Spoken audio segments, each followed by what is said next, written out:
Good day and welcome to EcoVid Academy. Our topic for discussion is Linear Programming Corner Point Solution. This will be discussed by Ms. Hale de Vera. We will be discussing about linear programming. It is a mathematical technique used by many analysts in making decisions. Let's start with how we can formulate the LP problems. First, we try to understand the managerial problem being faced by an individual or a company. Second, we identify the objectives and the constraint. For the objective function, we have to know if we need to minimize or maximize some quantity, like cost minimization or profit maximization. As for restrictions, these are what limit something in maximizing or minimizing quantity, such as scarcity of resources or time constraint. Third, we define the decision variable. These are the variables that need to be quantitatively determined in order to solve a problem. For example, if a company is selling two products, these two products are referred to as a decision variable, and through linear programming, we can identify what amount of each product is needed to meet the objective.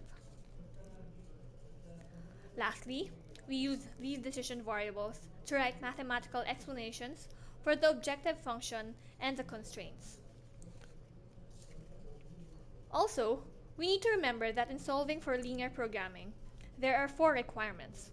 First is the objective function, as defined earlier. Second is the presence of restrictions. Third is the availability of alternative courses. And lastly, objectives and constraints must be in its first degree form, meaning it is a linear equation or an equality. Now, here's an example of an LP problem.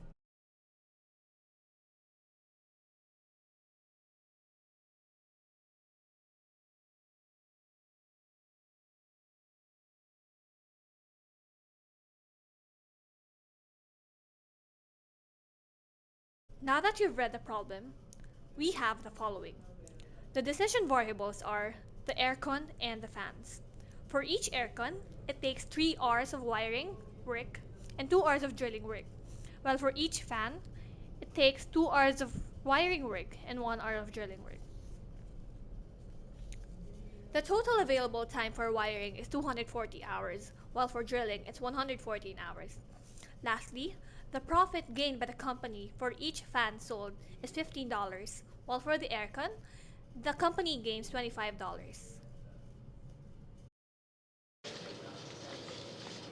Now, it's time to solve. First, let x be the number of aircons to be produced, and y will represent the number of fans to be produced. The goal of the company is to maximize their profit with a specific combination of aircon and fans. Given their profit for aircon is $25 and the profit for fans is $15, we can write the objective function as maximize profit is equals to 25x plus 15y. X and y are what we call the decision variables, while we can refer to $25 as a contribution rate of aircon and $15 as a contribution rate of fans. Now, there are restrictions mentioned in the problem, which is mostly about time constraint. We will go through these restrictions one by one. The first restriction would be with regard to wiring. For the wiring, an aircon must go through 3 hours, while fans must go through it for 2 hours. And the only available number of hours for wiring is 240. With this, we can write this restriction as 3x plus 2y must be less than or equal to 240 hours. The second restriction would be about the drilling work. As for the drilling, an aircon must go through 2 hours while fans must go through it for 1 hour. And the only available number of hours for drilling is 140.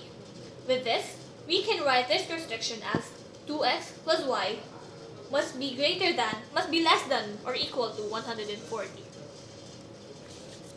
Lastly would be the non-negativity restriction, which we can write as x and y must be greater than or equal to 0. Because of course, there can't be negative number of production. Also, one basic assumption for linear programming is that all variables and answers are non-negative. Now that we have identified the objective function and the restrictions, we can now solve this using the corner point solution. Let us draw the graph based on the constraints so that we know the feasible region.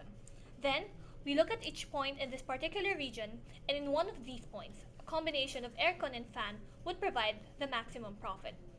For the first constraint, we can draw this by setting x to 0, giving us a y value of 120. If we set y to 0, we can get a value of 80. There goes our first restriction. As for the second one, we just do the same. By setting x to 0, we get the value of y as 140. And if we set y to 0, we get that the value of x is 70. Now that we have graphed our two constraints, we can now identify the feasible region. From this, we have three possible points that can provide the maximum profit, and these are points A, B, C, and D. Let's proceed to identifying the mixture of x, or the aircon, and y, or the fans. In point A, we know that x is equal to 0, and y is equal to 0. Hence, the profit is 0 as well. For point B, x is equal to 0 and y is equal to 120. Hence, we can compute the profit as 1,800. We got this by substituting the values of x and y in the objective function that we have identified earlier. For point C, x is equal to 40 and y is equal to 60. Doing the same thing, which is substituting these values in the objective function, we can compute the profit as 1,900. Lastly, for point D, x is equal to 70 and y is equal to 0. Again, substituting these numbers, we can compute for profit as 1,750. Summarizing all the profits, we know that for point A, profit is 0. For point B, profit is 1,800. For point C, profit is 1,900. And for point D, profit is 1,750. Comparing these values, we can say that point C provides the greatest amount of profit for the company, which is 1,900.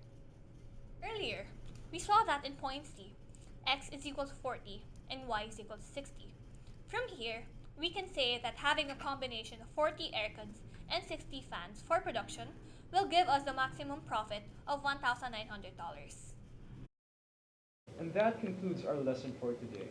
Thank you for watching.